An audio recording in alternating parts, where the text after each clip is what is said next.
Hey, it's May 20th, the day that's looking really pretty good and about to get very hot. And it's Friday, so that means it's time for your weekly eBlast. I'm celebrating the hotness, remembering the days back in when I was a kid. The big thing in Baltimore when crabs, you didn't need a credit check to buy them, but you'd get a bushel or so crabs. You'd sit down, you put newspaper out on your picnic table outside, on your patio. It'd be like 90 degrees, everybody's sweating, everybody's drinking super cold drinks out of a, garbage can filled with ice, and the sodas and beers and stuff and that, drinking these, having a cold soda and drinking these super spicy crabs was a great thing. So I'm trying to get into it. I got my historic Orioles hat, and I got my Baltimore t-shirt on. Just getting ready for it to be hot and good and sweaty. So I'm into that. All right, so here's the pertinent information. I'd like to go chronologically, and I'll try to go as quickly as I can, but I need to give you some information in each of these. Every one of these announcements is important. First of all, tomorrow is the election of our new bishop.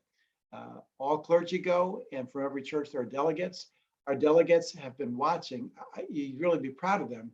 There were 5 or 6 different meet and greets that were all up on Zoom, and our delegates have watched all of them, taken copious notes. You will want to take a look at the candidates if you haven't already, because these are who the diocese, the committee has put forward, and one extra person was added from the floor, so to speak, as you can get nominated with enough signatures, and then you can be added to the list. So there are 5 candidates for bishop. One of those people, is going to be elected our bishop tomorrow. Bishops have all kinds of more or less influence on a local parish. Here at Trinity, we see the bishop about once every 3 years. And so some people have never even met the bishop. They have no idea what the bishops are about. Most people don't even know what bishops really do. But bishops can have sometimes a very big impact on what happens at the local level, certainly at a diocesan level. One of the things that a bishop does is to be able to present a vision and try to create a momentum toward a vision for how we're going to serve the Lord, what's most important. So I'd like you to take a look at those 5 candidates, because one of those people is going to be your bishop next. So be praying for us as we go. There's a lot of confusing things just about the process. It was going to be simply at the convention center. You walk in, you vote, that kind of situation. But now because of COVID, it's spread out over 3 locations. A lot of it is electronic. My experience with the diocese is that it doesn't always work really easily. So it could be a very confusing day. Every bishop has to be elected by a 2/3 majority. So usually what happens in a bishop election is there's a front runner on the first vote. And then by the second vote, clearly one person is not getting any more votes. So that person tends to get eliminated. Then you're down to 4 and you keep moving and the majorities switch. And so it kind of changes over a series of votes. So this time next week, we'll have elected a new bishop, and that will have a lot for us to discuss of any of these candidates. So please pray for us tomorrow, Saturday, 21st, the election of our bishop. Second thing is on Sunday, very important day at the 9:45 service. Very important. Why? Because we have 9 families who either just had their kids baptized or about to. And one of our families who you do not know well is going to have their little baby boy, Ryan, baptized on Sunday. I just want to call your attention to that baptisms are a community event. They are not like, oh, it's great for them, but what do I have to do with it? It's a community event. Several things happen during that baptism, which reminds you that it's a community event, including this prayer. Will you, by your prayers and witness, help this child to grow into the full stature of Christ? That is first asked of the parents and sponsors. And then it is asked of us that will we do, kind of like at a wedding, will you do all that you can to see that this child is grown up in the nurture and faith of the Lord? Those are questions that are asked of a congregation, because a baptism is about identity of the person being baptized. And it's about the family who's taking those vows for them if they're under a certain age. And it's the whole community who now that person has joined and has become part of a community. This, you are sealed as Christ's own forever and part of our fellowship.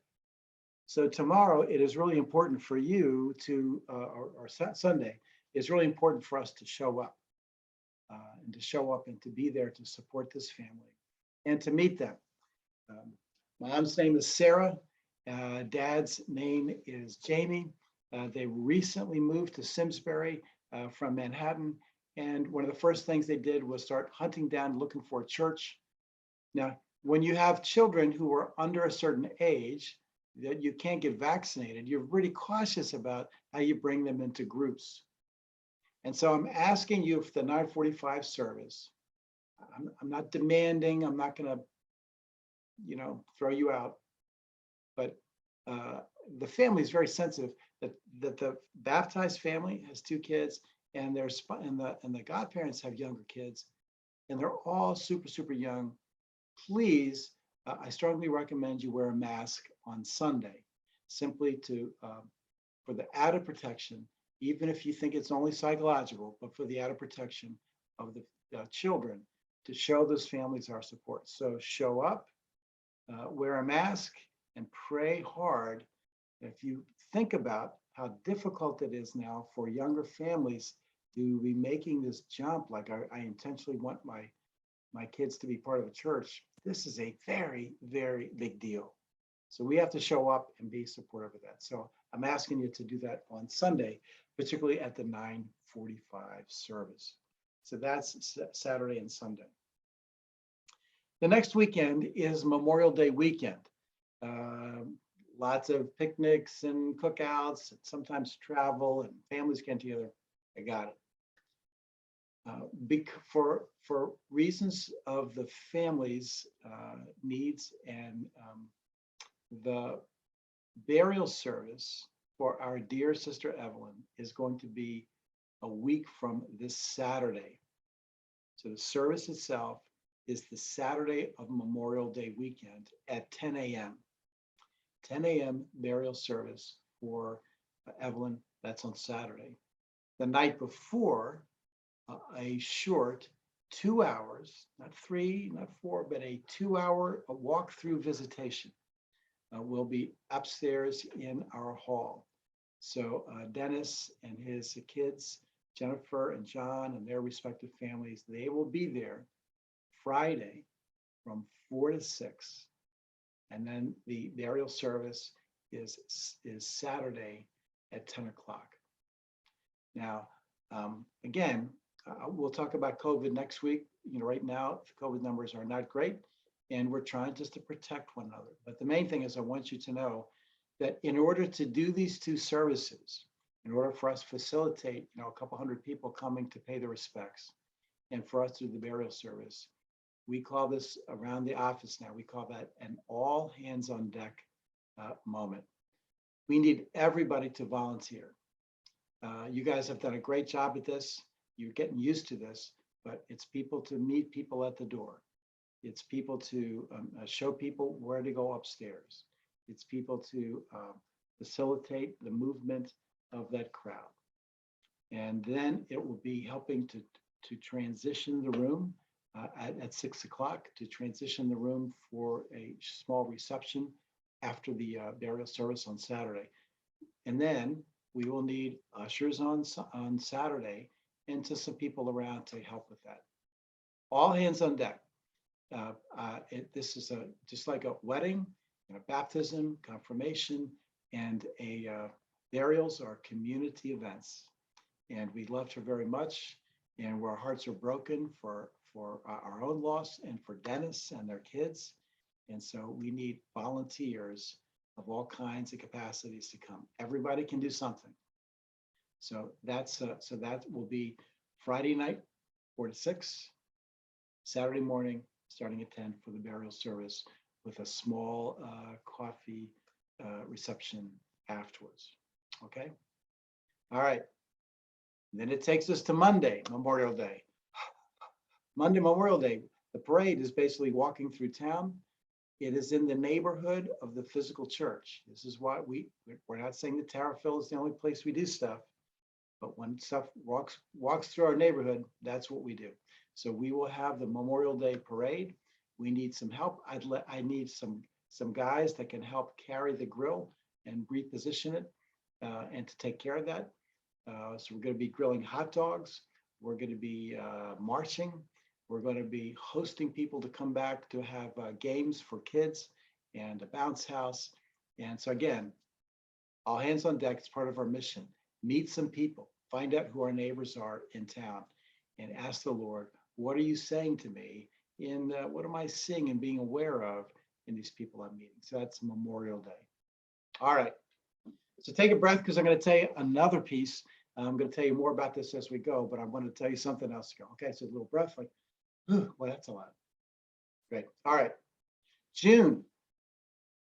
The month of June, we're basically using June as an experimental month. And the experiment is this. The overall task is this. Who are we emerging as a church? Who are we? And what is our role and our mission? Many of us have, when we close our eyes and we think of Trinity Church, our minds go back 10, 15 years, things we remember from an olden day. Those days are not only past, but 2.5 years of COVID have really changed the landscape of not just church, but everything in our country. I mean, think about this. We're having a crisis of baby formula. Whoever thought that could be a crisis? Cars, because of the supply chain issues created by COVID, we have parts that are going in for cars. You order a car in April, you don't get it till July. I mean, it's an all new world. All kinds of different kinds of things we are trying to experience. All of this affects us emotionally, kind of like a post 9/11 and now post COVID thing. We are still going through this emotionally. And certainly that affects all of us at church. Who is Trinity Church and who are we going to be? So the vestry has spent a tremendous amount of time working on this, including a retreat we took at a different church just to get out of our own situation and think about how do we answer this question. And so one of the things that we realize, it has to do with consolidating some ideas, which we've probably often thought Trinity was about, but to really kind of help us work that together, forming our identity. And that's formed around 3 introductory questions. What does it mean to be a Christian? Like, what is a Christian? What does it mean to be a Christian? There's a million definitions, right? What do we think it is? When you join Trinity Church as a member, what does it mean to be a Christian? What does that actually mean? The second is, in reference to our tradition and being Christian, what does it mean and what is an Episcopalian? I mean, does it make any difference? Is there something exclusive? Is there something that defines us? How is that part of our identity in who we are and who we were becoming as a church here? And the third, which is a question which is rarely answered, particularly in Episcopal churches, is what does it mean to be a member? What does it mean to be a member? How do we understand those 3 fundamental questions? What is a Christian? What is an Episcopalian? And what is a member?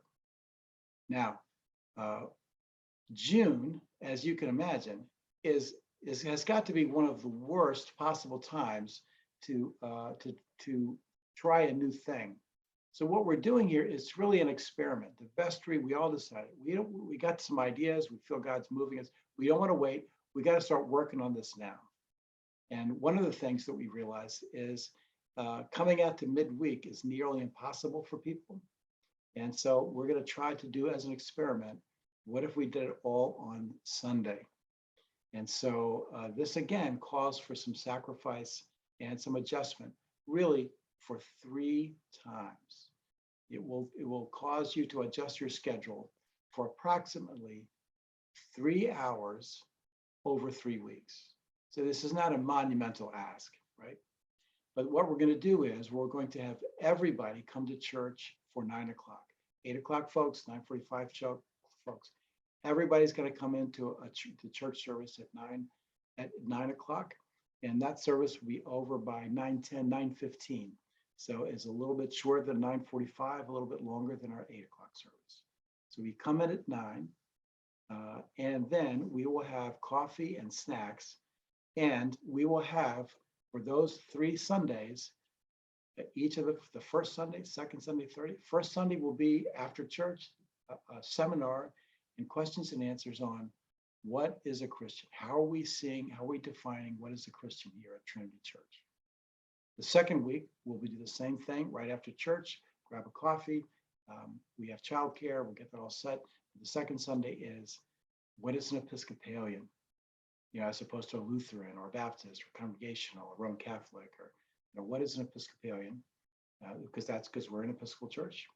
And then the third one will be, and this should really get your attention, what does it mean to be a member? Implied in all this is knowing Jesus, but also growing in Jesus and serving Jesus. That might be a way that you would talk about what we're saying, the culture of a church. We are making an intentional way. We're trying to come up with an intentional way to help shape our congregation and our church ministry in this way. Not with a bunch of electives, come if you want, whatever. No, we are trying to form a church community, which we have an understanding that we are here to know, and to know in a deeper way who Jesus Christ is, and to be known by him. What does that mean in our life? And then the tradition of how do we do that as Episcopalians? Third, how do we serve one another and serve Christ as part of our membership? So those classes themselves are limited to 1 hour. So there'll be about 40 minutes of content and 20 minutes of questions and answers.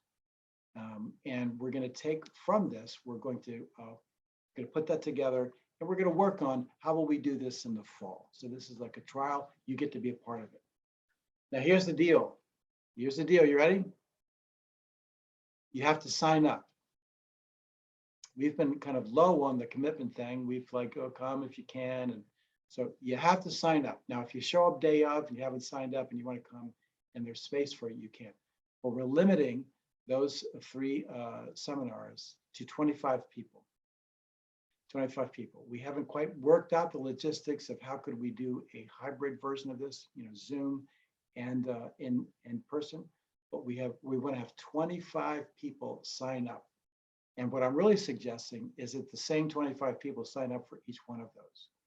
Now, what are the odds that you have a wedding or something to do on a Sunday? Yeah, the odds are pretty high, but we're limited to 25. So I'm asking you we are going to make this a way to be able to sign up and call at the church and get connected through the website. But 25 people on those first 3 Sundays. So anyway, so pretty interesting, really interesting to think that our church would become really intentional about those 3 pieces, which in another word is that we're becoming very intentional about becoming disciples who are able to do and what Jesus does, and to think like Jesus, and to continue to grow and love him more and more. All right, so that's a lot. So bishop election, come to Ryan Gilday's baptism at 9:45 and bring a mask. Then we have Evelyn's visitation on Friday, and then the burial service of Christian burial on Saturday, Memorial Day, and then our first 3 Sundays in June. So that's a whole lot. So you probably got to go back and listen to this a few times just to get it clear. We'll print most of it, I think, but just getting that out there to you on this beautiful day. I love it when it's hot.